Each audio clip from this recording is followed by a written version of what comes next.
విజయవాడలోని స్వరాజ్య మైదానానికి ముఖ్యమంత్రి జగన్ చేరుకున్నారు. మరికాసేపట్లోనే అంబేద్కర్ విగ్రహాన్ని ఆయన ఆవిష్కరించనున్నారు. మన 10 టీవీ స్క్రీన్ పైన కూడా చూడొచ్చు.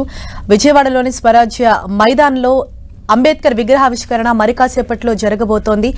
206 అడుగుల అంబేద్కర్ కాంస్య విగ్రహాన్ని కూడా మరికాసేపట్లో సీఎం జగన్ ఆవిష్కరించబోతున్నారు. ఇప్పటికే అక్కడికి వందలాదిగా ప్రజలు అక్కడికి భారీగా తరలి వచ్చారు. ఇటు వైసీపీ కార్యకర్తలు కావచ్చు, అలాగే అక్కడ విజయవాడలో ఉన్నటువంటి ప్రజలు కూడా అక్కడికి భారీ సంఖ్యలో తరలి వచ్చారు. ఇది విజయవాడలో స్టాచ్యూ ఆఫ్ సోషల్ జస్టిస్ లో ప్రపంచంలోనే అతిపెద్ద అంబేద్కర్ విగ్రహాన్ని విజయవాడలో ఏర్పాటు చేశారు. కొద్దిసేపటి క్రితమే ముఖ్యమంత్రి వైఎస్ జగన్ మాట్లాడుతున్నారు. అంటే అమెరికాలో స్టాచ్యూ ఆఫ్ లిబర్టీ ఉంటుంది, అలాగే ఇప్పుడు స్టాచ్యూ ఆఫ్ సోషల్ జస్టిస్ అంటే అందరికీ కూడా విజయవాడ గుర్తు రావాలి, ఇప్పుడు విజయవాడ పేరు మార్మోగిపోతుంది అని కూడా ఆయన ప్రస్తావించారు. మన భావాల్లో, అడుగుల్లో, బతుకుల్లో ఎప్పుడూ అంబేద్కర్ బతికే ఉంటారు, ఆయన మరణం లేని వ్యక్తి అని కూడా కొనియాడారు. అలాగే ఆయన ఆశయాలని, ఆయన తీసుకున్న నిర్ణయాలని, ఆయన చేసిన సేవలు, ఆయన ఏ విధంగా ఆలోచనలు ఉండేవి, వీటన్నిటిని గురించి కూడా సీఎం జగన్ ప్రస్తావించారు. అట్టడుగు వర్గాల చరిత్రను మార్చిన ఘనుడు అంబేద్కర్ అని కూడా సీఎం జగన్ అన్నారు. కాసేపట్లోనే అంబేద్కర్ కాంస్య విగ్రహాన్ని సీఎం జగన్ ఆవిష్కరించబోతున్నారు. విజయవాడలోని స్వరాజ్య మైదాన్లో ఈ ఆవిష్కరణ అన్నది ఉంటుంది. సీఎం జగన్ అక్కడికి చేరుకున్నారు. కాసేపట్లోనే ఆవిష్కరించబోతున్నారు. విజయవాడలో నిర్మించిన 206 అడుగుల ఎత్తుగల అతిపెద్ద అంబేద్కర్ విగ్రహాన్ని మరికాసేపట్లో సీఎం జగన్ ఆవిష్కరించనున్నారు. సామాజిక న్యాయ మహాశిల్పంగా దీనికి నామకరణం చేశారు. బెజవాడకు మరో మణిహారం కానున్న ఈ విగ్రహం రాష్ట్రానికే కాక దేశానికే తలమానికంగా నిలవనుంది. నగరం నడిబొడ్డున గొప్ప చారిత్రాత్మక ప్రాధాన్యాన్ని సంతరించుకున్న స్వరాజ్య మైదానంలో రూపుదిద్దుకున్న డాక్టర్ బిఆర్ అంబేద్కర్ విగ్రహం స్మృతివనం దేశంలోనే ప్రత్యేక గుర్తింపును తీసుకురానుంది. బెజవాడ బందర్ రోడ్డులోని స్వరాజ్య మైదానంలో 81 అడుగుల పెడస్టల్ పై 125 అడుగుల కాంస్య విగ్రహం ఏర్పాటుతో మొత్తం 206 అడుగుల ఎత్తున డాక్టర్ బిఆర్ అంబేద్కర్ విగ్రహం తయారైంది. కాంస్య విగ్రహాన్ని ఢిల్లీలో తయారు చేయించారు.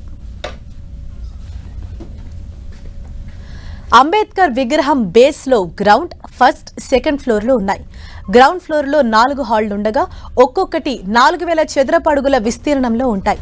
అందులో ఒకటి సినిమా హాలు. మిగిలిన 3 హాళ్లలో అంబేద్కర్ చరిత్రను తెలిపే డిజిటల్ మ్యూజియం ఉంటుంది. మొదటి అంతస్తులో 2250 చదరపు అడుగుల విస్తీర్ణం కలిగిన 4 హాళ్లు ఉంటాయి. ఒక హాల్లో అంబేద్కర్ కు దక్షిణ భారత్తో ఉన్న అనుబంధాన్ని గుర్తు చేసేలా ఫోటోలతో డిస్ప్లే చేస్తారు. ఇక సెకండ్ ఫ్లోర్ లో 1000 చదరపు అడుగుల విస్తీర్ణంలో 4 హాళ్లు ఉంటాయి. అంబేద్కర్ స్మృతి వనంలో విగ్రహం ఉన్న ప్రాంతానికి ఒకవైపు నుంచి వెళ్లి మరోవైపు నుంచి తిరిగి వచ్చేలా విశాలమైన హాలు మాదిరిగా నిర్మాణాలు చేపట్టారు. వాటి గోడలకు అంబేద్కర్ జీవిత విశేషాలు, ఆయన చరిత్రకు సంబంధించిన ఘట్టాల శిల్పాలను అద్దారు. లోపలి భాగంలోని హాళ్లలో అధునాతన సాంకేతిక పరిజ్ఞానాన్ని ఉపయోగించి అంబేద్కర్ పాల్గొన్న సమావేశాలు, సభలకు సంబంధించిన పాత చిత్రాలను భారీ చిత్రాలుగా డిజిటలైజ్ చేసి డిస్ప్లే చేశారు. అంబేద్కర్ రాసిన కీలకమైన లేఖలు, ఉపన్యాసాలను ఆయా ఘట్టాలకు అనుగుణంగా ఫోటోలతో పాటు డిస్ప్లే చేశారు. అంబేద్కర్ ఆశయాలు, ఆదర్శాలు, సందేశాలను సైతం క్లుప్తంగా తెలుగు, ఇంగ్లీష్ భాషల్లో డిజిటల్ బోర్డులపై డిస్ప్లే చేశారు. చదువు, సమీకరించు, బోధించు వంటి ప్రధానమైన సందేశాలను ప్రముఖంగా ఏర్పాటు చేశారు.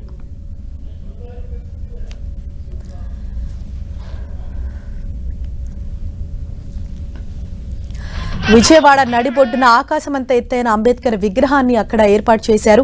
సామాజిక న్యాయ మహాశిల్పంగా దీనికి నామకరణం చేశారు. ఇది దేశానికే తలమానికంగా రూపుదిద్దుకోనుంది. 206 అడుగుల అంబేద్కర్ కాంస్య విగ్రహాన్ని మరికాసేపట్లోనే ముఖ్యమంత్రి జగన్ ఆవిష్కరించనున్నారు. స్వరాజ్య మైదానంలో ఈ విగ్రహావిష్కరణ కార్యక్రమం అన్నది ఉండబోతోంది.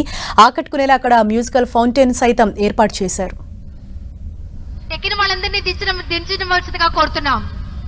మీరు లేచి నిలబడడం వల్ల బ్యాక్ సైడ్ లో ఉన్నటువంటి